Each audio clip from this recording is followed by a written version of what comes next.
त्यामुळे आजचा रविवार बैठकांचा वार असेल असं म्हटलं तर काही वावगं ठरणार नाही आहे.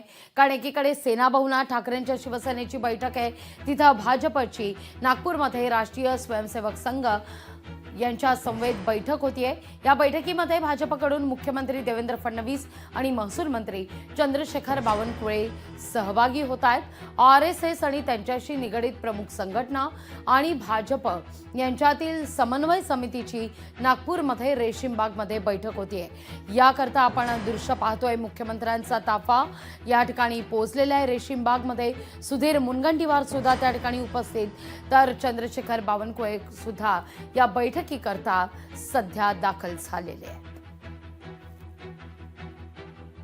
आगामी स्थानिक स्वराज्य संस्थांच्या निवडणुका, त्या अनुषंगानं राज्यातील भाजपची पुढची रणनीती यावर या बैठकी अंतर्गत विचार मंथन होईल, चर्चा होईल.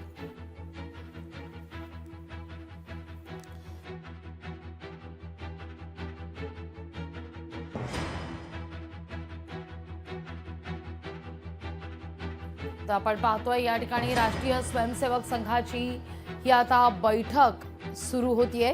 मुख्यमंत्री देवेंद्र फडणवीस आणि चंद्रशेखर बावनकुळे या बैठकीकरता दाखल झाल्याची ही दृश्य आपण या क्षणी पाहतोय.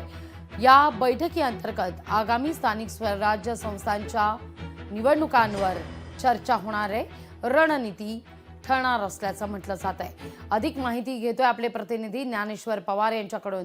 ज्ञानेश्वर, काय या सगळ्या संदर्भात अपडेट आहे तुमच्याकडे? अगदीच आपण पाहायला गेलं तर नागपूरच्या रेशीमबाग येथील स्मृती मंदिर स्थळावर जे आहे ते या बैठकीला आता सुरुवात झाली आहे. राज्याचे मुख्यमंत्री देवेंद्र फडणवीस असतील, महसूल मंत्री चंद्रशेखर बावनकुळे आणि विदर्भातील इतर भाजपचे जे प्रमुख नेते मंडळी आहेत ते देखील या ठिकाणी जे आहे ते दाखल झाले आहे आणि बैठकीला एकूणच सुरुवात झालेली आहे. या बैठकीत एकूणच आगामी स्थानिक स्वराज्य संस्थांच्या निवडणुकी संदर्भात जे आहे ते मंथन जे आहे ते केले जाण्याची शक्यता आहे. कारण की आपण पाहू शकतो की अवघ्या 4 महिन्यानंतर जे आहे ते स्थानिक स्वराज्य संस्थांच्या निवडणुका जे आहे ते पार पडण्याची शक्यता आहे आणि त्याच अनुषंगाने जे आहे ते बैठकीला अत्यंत जे आहे ते महत्वाचं जे आहे ते मानलं जात आहे. खुद्द मुख्यमंत्री देखील या बैठकीला जे आहे ते उपस्थित झाले. यापूर्वी देखील अशा पद्धतीच्या बैठकी जे आहे ते दरवर्षीच पार पडत असतात. या बैठकीतून जे आहे ते संघ आणि भाजप यांच्यातील जे आहे ते समन्वय राखण्याचा जो आहे तो प्रयत्न केला जात असतो आणि सोबतच संघाच्या ज्या काही सूचना सरकारला दिल्या जातात त्यावर देखील मंथन जे आहे ते या बैठकीमध्ये एकूणच पार पडत असतो. आता या बैठकीला सुरुवात झाली आहे आणि एकूणच या बैठकीमध्ये काय काय चर्चा होते हे देखील पाहणं अत्यंत महत्वाचं आहे.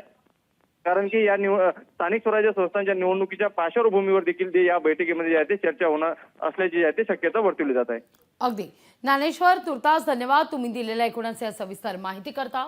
तुमच्याकडून या बैठकी संदर्भात सातत्यानं अपडेट घेतच राहू. लोकशाही मराठी ऐका, पहा, जागरूक रहा.